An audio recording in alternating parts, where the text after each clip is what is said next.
Hello, everybody, and welcome. My name is Julie Mann. I am a professional network marketer. I'm also an actor, and I'm an EFT practitioner. And today I'm joined by Asha Stumpf. Hi, Asha. Hi. Hi, Julie. How are you doing? I'm good, thank you. Nice to see you. So I know you work as a divorce consultant and a life coach as well. And a few weeks ago, Yes, I am. we were talking a few weeks ago, and I know that you work with separation, divorce, and domestic violence support, and that you actually started to do what you do as a profession as a result of the experience that you had. So I wonder if you can start by telling us about what happened with you. Yes, I was married in August 2011, and within a very short period of time, a lot of things happened. 6 days after we got married was it wasn't the first time he'd been aggressive, but it was the first time he actually assaulted me, and he ended up being charged with 7 counts of assault and death threat. Um, the issue, obviously, was, the physical assault was not acceptable, but what was so profound for me was the excuses that he felt justified using physical force with me. 6 days after we got married, he was beating our dogs, and he turned to me and handed me the stick and said, "Now it's your turn, you beat them." And because I wouldn't, I was questioning his ability to train a dog, which justified the assault in his mind.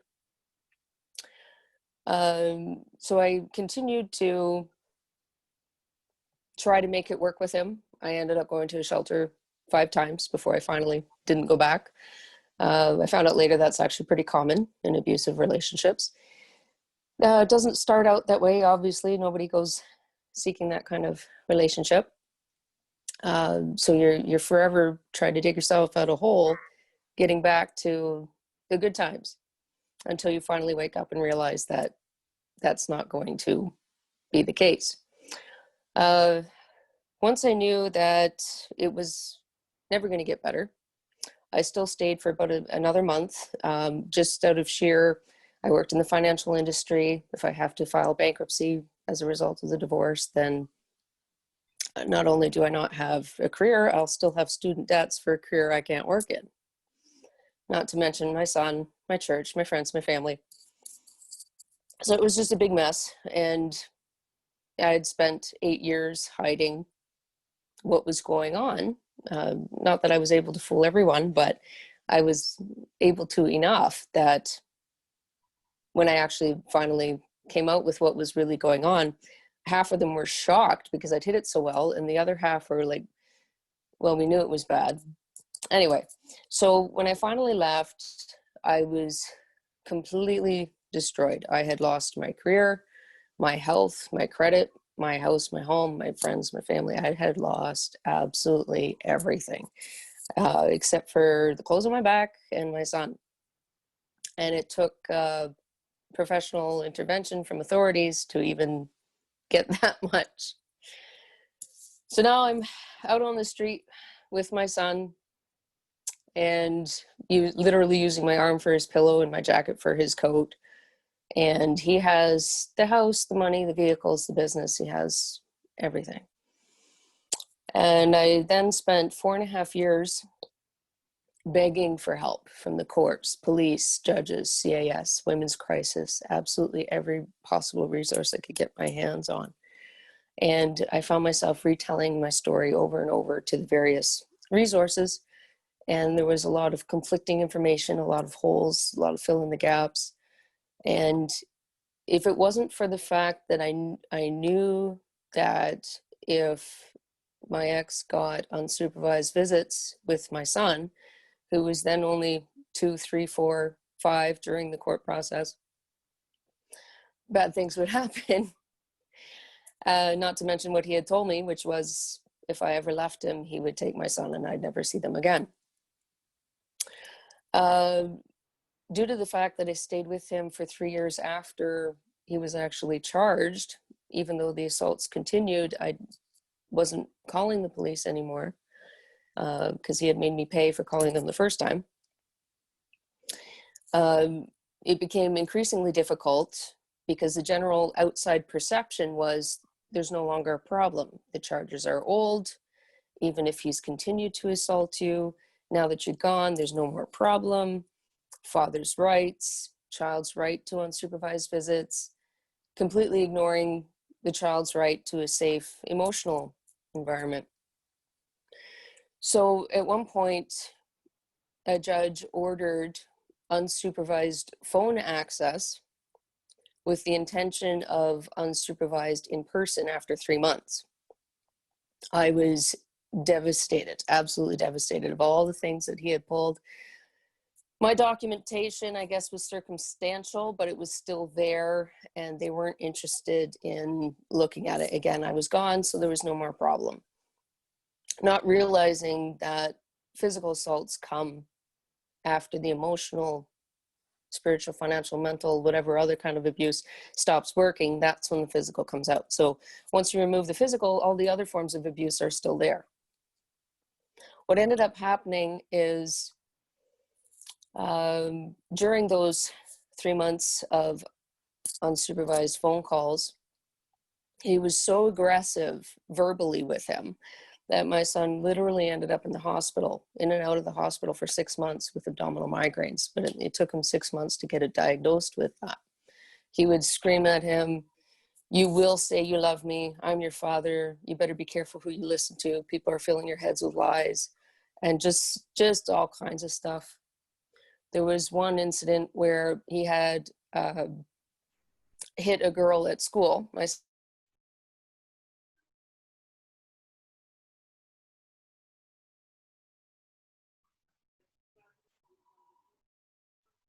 We've lost you there, Asha. I'm hoping that you're going to be coming back. Maybe the signal's not great. Can you hear me now? I can hear you now. So you mentioned Okay. your son had hit someone at school. Yep. Yeah. And so he was telling his father this on the phone, and he went off on a 5-minute like top volume tirade about how he never meant to hurt me, he never meant to hit me, you know, things happened and my son just better get over it, essentially. Well, he had no idea because I had never told him about that. And you know, he was 2 when I left. He was actually one, just shy of turning 2 when I left. So he had no memory of that. He had you know, the physical responses were still there, the trauma responses, that because of the changes in the stress response system. But as far as actual concrete memories, he had none. So unfortunately, I had to sit him down and explain, this is what he meant, this is what happened. He was only 4 years old. So he ends up in the hospital with these abdominal migraines where he literally can't speak or function or make eye contact for 3 to 5 days at a time. So I'm taking exorbitant amount of times off of work, and I'm not even in my profession because of everything that's going on. Anyway, through reading the Ontario family law top to bottom, arguing with lawyers, literally yelling at my lawyer in front of the judge because there's no way that this kind of stuff could be legal and you guys are blind, like what's going on.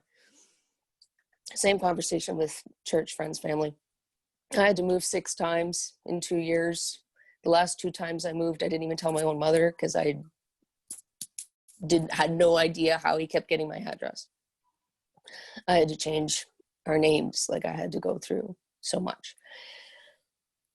And what I ended up realizing afterwards was we were put through so much, not because of him, but because of the massive holes in the system and other people looking in and seeing what they see at face value, but not having the interest or the time or the inclination to actually realize what it was like for us.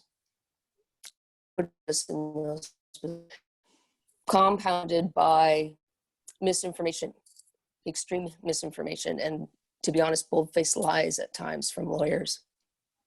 So through leading the law myself, I was able to contact the lawyers again and say, well, you guys told me this, there's no protection in the law, but what about this and this and this?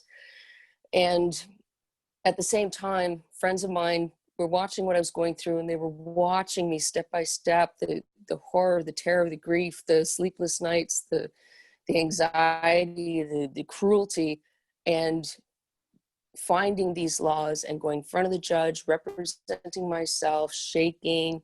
I would type up my speech the night before, and in front of the judge, I didn't even know what I was reading. I would just sit there and read the speech because I was that just so lost and destroyed. So these friends, they start seeing me get court orders that even they, some of them worked at the courthouse, even they knew these court orders are very hard to get. So they would start to refer people to me. You know, this person's case is particularly difficult. Would you look at their stuff? And I've been floored over and over again at the system is supposed to protect you. And I've read the system. It is actually very comprehensive, but the people that administer it, they're not always on the same page as you. Only you care about your case because you're the only one who's going through it. You're the only one who's going to have to live permanently with these decisions. So I was able to help mostly women, but there were a handful of men as well, by laying out to them what is not, and how to deal with it, how to determine what is and is not for yourself, because I can't always be there every step of the way. So over the last 6 years, I've actually been involved in over 100 cases, and each and every one I've made a monumental difference with just most of them with just a few sentences. There've been a handful of cases where I've handheld them daily, weekly, monthly, for years. A couple of the cases are 2-3 years now, and it's incredible the things that come up over and over and over. So the things that I get told the most are, you take the fear out of the process, you take the anxiety out of the process, there's no more unknown. Some people contact me and they say, this is my situation, this is how I'm dealing with it. And I give them a whole bunch of information about different things that they can do, the ramifications of each. And they do absolutely nothing with the information, but they're still way better off because their anxiety has come down. They're no longer going, what if? And now they know if I choose to take that step to take him back to court next time, I have a better handle on it this time. Some of them contact me after they've completely finished trial just to find out what happened back there, because they honestly don't know. They've spent money hand over fist trying to get answers, trying to protect themselves, and I'm made it my goal now, taking this business full time, to help other people cut out the massive amounts of effort, energy, time, anxiety, by helping them shortcut the process, realizing this does take time, you can get through it, and just trying to make them as unscathed as possible when they come out the other side. There's so much more to it, but it's hard to get into on a short podcast. You mentioned that you kept it a secret, really, for 8 years, what was happening in your marriage. What do you think made you do that? The way our relationship started was, he was interested in me, and I was not interested in having a relationship with him. But essentially through incessant badgering and discounting my own judgment, my own trust for my own, what was best for me.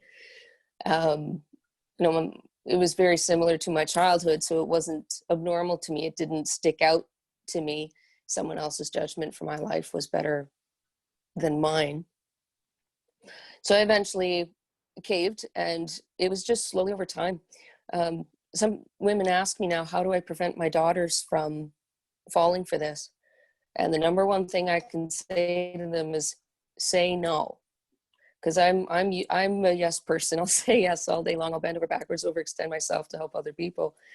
And with him, he just took it for all it was worth, but one step at a time. it was years into our relationship before I finally put my foot down and said no and stuck with it. And then that's when the first assault happened. So by this time, we're volunteering in church. We bought a house. We didn't have a kid yet, but we did shortly after that. And of course, him telling me all the time that it was my fault, even though I didn't believe it. Just the question, just the possibility made me, okay, well, I got to keep this quiet until I figure out what's wrong with me that makes him want to hit me. There's so much more to it. There's so many different facets and layers to it, but that's essentially what it was. It's a powerful word, no, isn't it? It's a really powerful word. Mm-hmm. So you mentioned that when you eventually did tell your friends and family about what had happened, that some of them were surprised that you kept it a secret, but others were not surprised. What do you think has people not intervene and want to help in a situation like yours? It was varied. I probably have 10 different responses I got from people to answer that, but the two that stick out to me the most was a lady that I didn't know very well at all, had only met a handful of times. But we were over at her house at one point, and some things were going on that absolutely should not, and I thought I was covering them pretty well. You know, when I say covering, I don't mean just, throwing a sheet over. I mean, there were times when I was literally working or commuting 23 hours a day, and, being chased through the house, threatening to knock my teeth down my throat while I run out the backyard, go to the neighbors, staying up all night, but whatever it took, bending over backwards to hide what he was doing. Back to your question. So I was telling her things that were going on, some deeply personal things that I wouldn't have told anybody, regardless of the circumstance, but I finally cracked, and I was just telling her everything. And I kept saying, I really didn't like it when he, whatever. And she just like fell over the table. What do you mean you didn't like it? That's horrible. That's absolutely not okay. It's not the way things are supposed to be going in a healthy marriage. So that was a huge reaction for me. Oh, okay, so this is really bad. And the longer I was away from it, almost daily, it would be a new revelation of just how bad it was. Meet other people, see how they're treating me, and start to realize, I know I'm bouncing all over the place, but another thing that really sticks out to me is I read a story about a set of parents that their rule for dating was the daughter could not date the same person for 2 dates in a row. And given what I've experienced, I thought that was brilliant, because my ex was the only person I'd ever dated, ever held hands with, ever anything.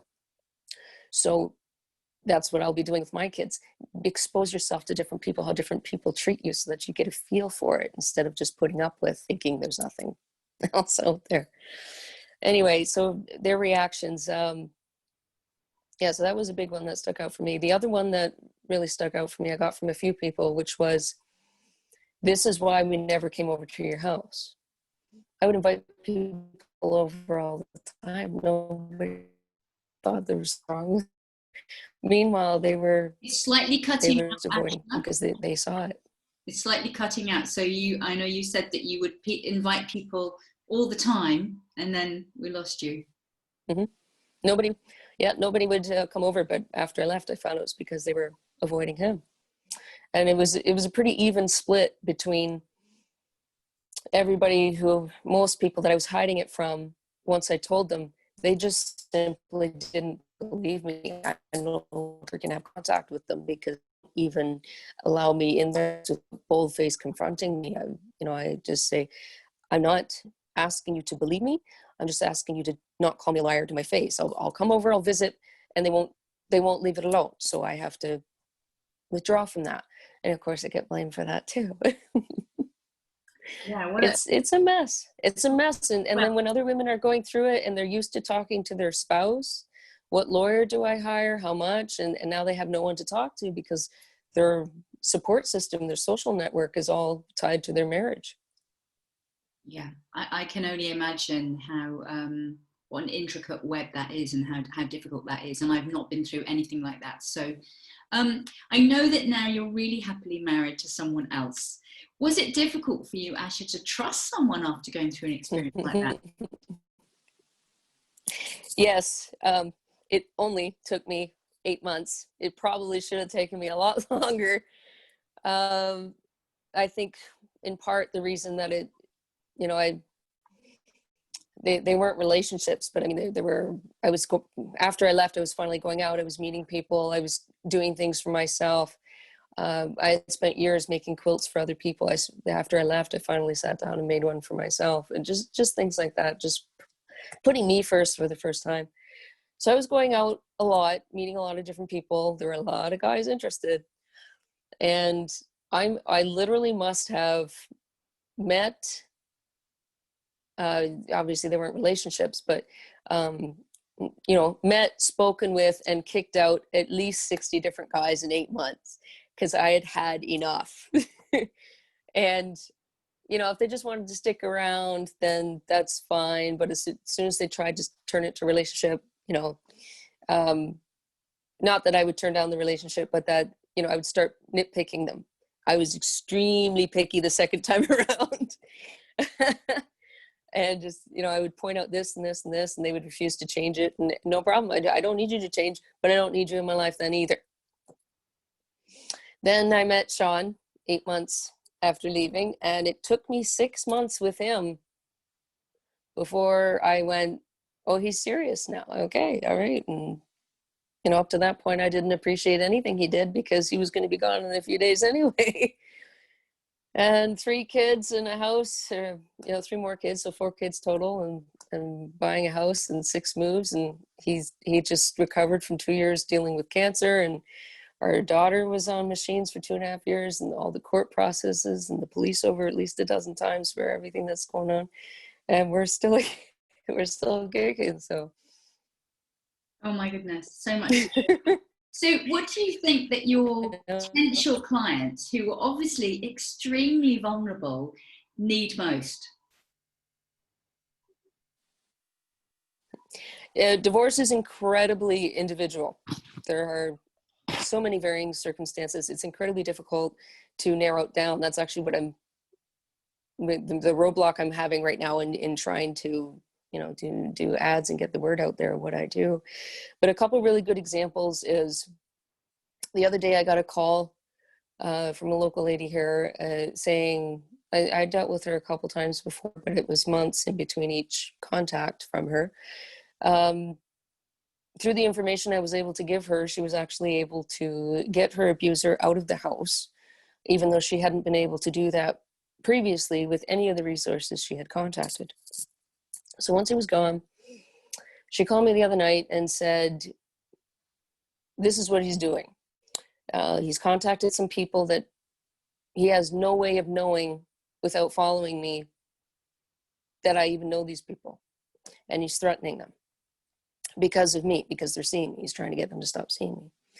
And is this worthy of calling the police? So that's one big question right there. Is it worthy? People don't know what's worthy of calling the police or not. Am I wasting my time?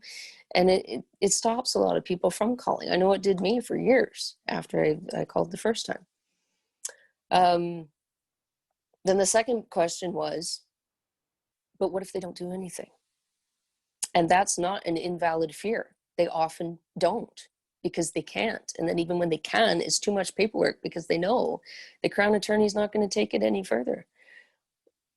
So again, that stops people from calling. And of course I step in and like, no, you need to call. You need to have that record. You might need it for court someday.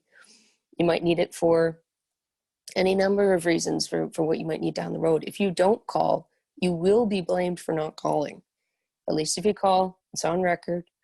And not always, but more often than not, it does eventually make the abuser think twice before he does it again. Oh, the last 8 times I did this, she called the police 8 times. She's going to call them again. Do I really want that hassle today? And you can slowly start to see the length of time between each incident start to increase. Unfortunately, once they do step out, there are more aggressive and more violent and more threatening and scary with their contact, but it is fewer and farther between. And these women, they start to see that it's really just a shadow. It's a threat. It's him blustering, and slowly each time it's less scary. Another really important call I got was that he had sponsored the woman to come to Canada and signed paperwork to that effect, that he would support her, care for her. He was taking responsibility for her as her sponsor. And he repeatedly would, knock her teeth out of her head, like just, she had to get dental surgery, cause car accidents, whatever it took to keep her in line, essentially. And then he was starting to come after her house. I can't go into the details of the solution just for privacy and protection reasons, but I was able to come up with a solution that fully protected her, that no lawyer would have ever told her to do, not because it can't be done, just because it's too much standing up for your own rights. Women are often told, 9 out of my 10 clients are told, you're not allowed to speak to the judge, which simply isn't true, at least here in Ontario. And it's detrimental to your case, because when your lawyer's sitting there not saying things that are pertinent, they're often told too, you're not allowed to tell your story. Only speak about what you can prove beyond a shadow of a doubt. Lawyers like to live in the center of winnable cases, but not everybody fits in that little dot. You got to have a bigger spectrum. You got to fight for your case, and no one will fight harder for your case than you. I don't care who your lawyer is, because they don't have to live with the decision at the end of the day. I know that you obviously live in Canada and you work in Canada, and you are looking at working globally. So how different are the divorce laws, where you are, unlike the UK? Is it very different? I do have clients in other countries, and a handful of them. I don't dig too much into the law with them, just because it is so, there are some differences. The general idea is always the same: to, take care of the people, take care of your spouse, your ex-spouse, your kids, take care of yourself. That's just not always what actually happens. So when I deal with clients around the world, I'm more apt to show them the links for their applicable law. I had a client in the States saying the judge's conduct was really bad. There's a difference between the judge's conduct and the judge's decision making. There are things you can do about the judge's decisions, but that is a lot harder and a lot more expensive and very well known. The not so well known side is when the judge's conduct is unprofessional or detrimental. There are methods. I haven't yet, there are a lot of countries out there, but I haven't yet found a country that doesn't have some sort of procedure to lodge a formal complaint or have it addressed or investigated. So I was able to show this client in the States where that is, and she had a few more questions, and so I would drill down into the website. I often create summaries for my clients. They need information about children's lawyer, courts, whatever, and I'll sit there and read the 300 pages and give you a little document so that you can read in 10 minutes instead of sitting there and read the whole thing.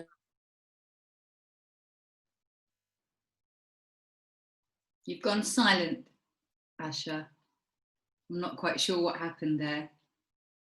But I really like the sound of not having to read personally 300 pages. I've been through divorce, and I do know how overwhelming the whole process can be. And, it's just a whole other language. So having someone, there to be able to just explain it in simple terms must be such a relief for people. It sounds like also that actually, with what you do, you save people money. Is that right? Mm-hmm. Yep. I've been cautioned not to say this, but it's true, just because I shouldn't ramp up people's expectations. But I haven't had a first consult yet where I didn't save them at least $10,000. Some of them I've literally, within the first hour, just talking to them, you know, do it this way, do it that way. The client last week, first 20 minutes of talking, I saved her $94,000. Another client last week, I saved him $25,000. He said he was going to do this, and no, don't do that. Do it this way. That's what's so difficult. You know, I'd love to give these personal, you know, intricate examples, but Yeah, you know, it's just too much. Yeah, but that is amazing, because, you know, it's not just the heartache, the pain, the trauma of the whole experience, but, you know, all that money going out of the household, you know, and then what are you left with? It's really hard to rebuild when there's a lack of money. So you've talked about a few of the differences between you and people using a lawyer. Is there anything that you haven't mentioned that you know, if someone says, well, you know, why are you different from a lawyer? You know, in simple terms, what would you say? Well, a few examples are, there's many examples, but a few of them, when a lawyer tells you something about the law that affects your case, you may be devastated. You may be sitting there, well, what else can I do? What other options do I have? The lawyer is concerned with what you can or cannot get legally where you are. They don't have the time or the inclination to sit there and counsel you and help you make you feel better about it. I don't just help my clients feel better. I show them other ways to get the same thing. Dr. Phil says you don't want the hammer, you want the hole in the wall. And so when people hear you can't get that, you know, from the law, but I can show you how to get what you want. It won't be that court order per se. I'm not saying I advise people to do things illegally. It's without a practical example, it's hard to like, for example. I can understand that with that, that's such a great analogy, the hole in the wall. I mean, that's it. Yeah, I mean, I think that's fantastic. So if anyone watching wants to find out more about you, how do they do that? Yeah, they can reach me through my website. That's the easiest way. It's separation, divorce, domestic violence support.com. It's long, but I try to. You're on LinkedIn because that's how we met. Are you on any of these platforms?